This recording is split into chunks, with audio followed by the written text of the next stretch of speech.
Another before and after. This is a 2017 Mercedes G65 G-Wagon. Yes, it is worn, but that's not really what the customer's focus was. What we're going to do on this is we're going to add real carbon fiber to the bottom and top section of this, and then new actually Alcantara suede on the sides with a contrasting basting stitch. So it is going to look extremely different. So I just wanted to show you the before and after on that. We'll put it through our transformation and take a look at it when we're done. Wow, would you look at that? This is a 2017 Mercedes G65, all finished out and ready to ship out here at Craft Customs. We've redone this with the carbon fiber on the top and bottom. Look how gorgeous the depth of that carbon fiber looks. And the Alcantara on the sides just really looks amazing. And then went with the white contrasting, I guess that's actually a light gray contrasting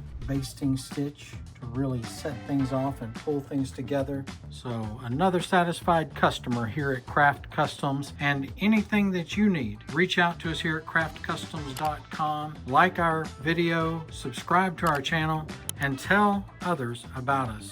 We're one of the only ones who do this art of steering wheels still here in the United States. And as always, you're going to love what you get. We guarantee it.